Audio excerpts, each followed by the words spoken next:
Кто она, та самая незнакомка, призрачный образ из стихов? Музыка, навеки застывшая в строках поэта? Нет. В Национальном детском театре Ингушетии нам открывают другую правду. Правду о женщине из плоти и крови, о Любови Менделеевой, дочери гения, актрисе, сестре милосердия, жене. Ее жизнь — это не только вдохновение для Блока, но и своя собственная, полная страстей, боли и невероятной силы история. Этот моноспектакль — погружение в ее судьбу. Женщины, которая любила, страдала, шла на фронт с сестрой милосердия и всю жизнь боролась за право быть не просто чьей-то музой, а автором собственной жизни. Ее история оживает сегодня на нашей сцене. С моего окна поворот и этой части дома не видно. Меж листьев сирени мелькает белый конь, которого уводят на конюшню. Да невидимо внизу по кафельному полу террасы звенят твердые, решительные, быстрые шаги. Из Санкт-Петербурга в Магаз приехал моноспектакль, который ломает привычные представления. Режиссер — выпускница легендарной мастерской Андрея Могучего Сюзанна Классеп. Она предлагает нам не взгляд со стороны, а путешествие в самое сердце своей героини. И этот путь нам предстоит пройти вместе с одной единственной актрисой. В моей смерти прошу никого не винить. Причины ее вполне отвлечены и ничего общего с человеческими отношениями не имеют. И сам Национальный детский театр, встречающий гостей сегодня, преобразился на славу. Репетиции и показы теперь проходят в отличных условиях. Это стало возможным благодаря масштабной поддержке предпринимателя и мецената Михаила Гуцериева. Так было закуплено дорогостоящее профессиональное оборудование: свет, звук, проекционная система, компьютерная техника, мебель. Также полностью обновили и сцену. Буквально полгода назад мы с моей подругой, с которой мы учились вместе, она в консерватории Чайковского, я в ГИТИСе, мы разговаривая, она сказала, что у нас у них есть идея создания такого-то спектакля вместе со своей труппой.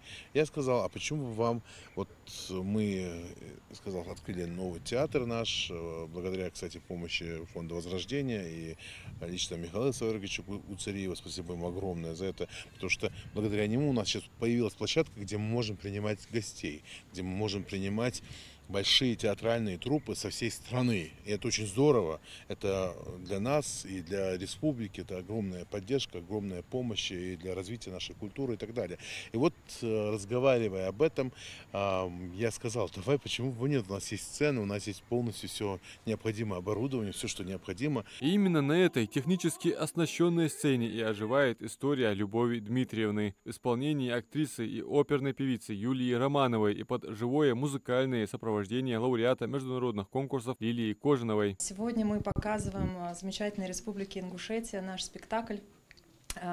Называется он «Незнакомка».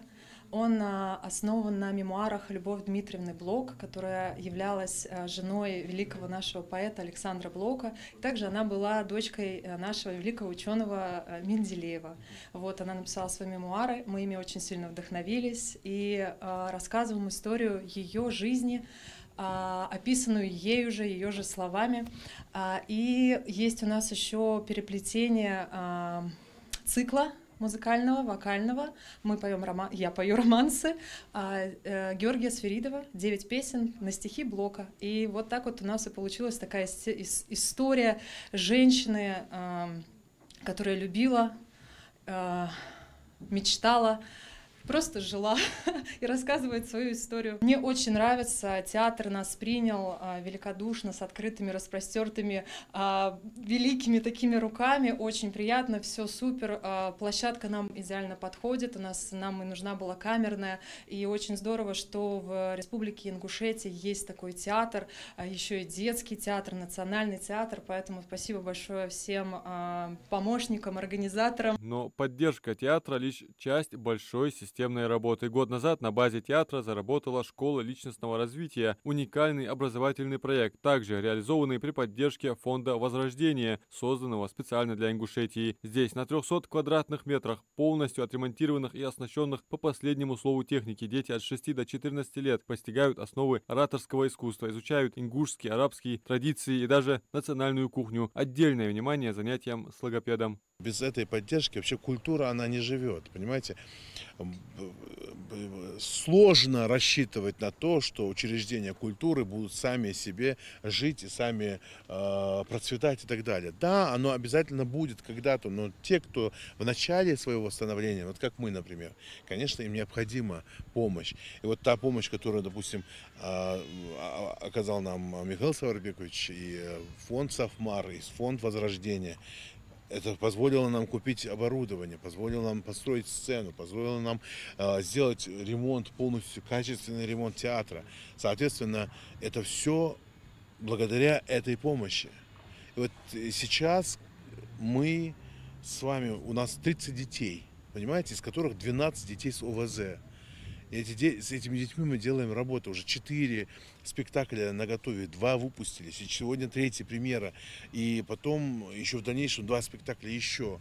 Здесь даже большие, огромные театры, которые имеют бюджетное обеспечение, не могут себе позволить либо похвастаться такими возможностями, такой работы. Мы это делаем. И эту работу, конечно, нужно увидеть, прийти сюда. Вот и самое яркое доказательство эффективности всего проекта. Перед вами выпускник школы личностного развития, а ныне полноправный сотрудник театра. Его история – лучшая иллюстрация того, как поддержка таланта на старте помогает взрастить профессионала даже с малых лет. Работаю на пульте звука, сопровождаю спектакль звуком, звуковыми эффектами. Я обучался у своего художественного руководителя в школе личностного развития и доп. Образования. И после он мне предложил работу в театре. Я согласился. Финальный аккорд спектакля и тишина на секунду, вздох зала, гаснет свет. И вот уже он взрывается не просто аплодисментами, а искренней, благодарной овацией. Нас погрузили в атмосферу этой прекрасной любви, сложной любви, Любови Менделеевой, дочки нашего великого ученого. И все-таки вот та атмосфера, которая была создана вами на сцене и в зале, и я думаю, что это стоит много, и этот спектакль нужно показывать, и большой аудитории такой.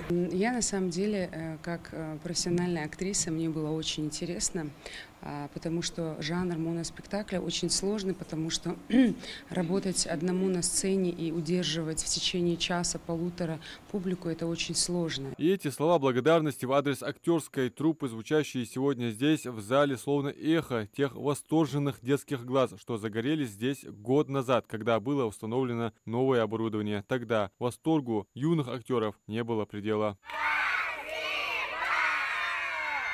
Адам Мережков, Белял Ахильгов, Магаз 24.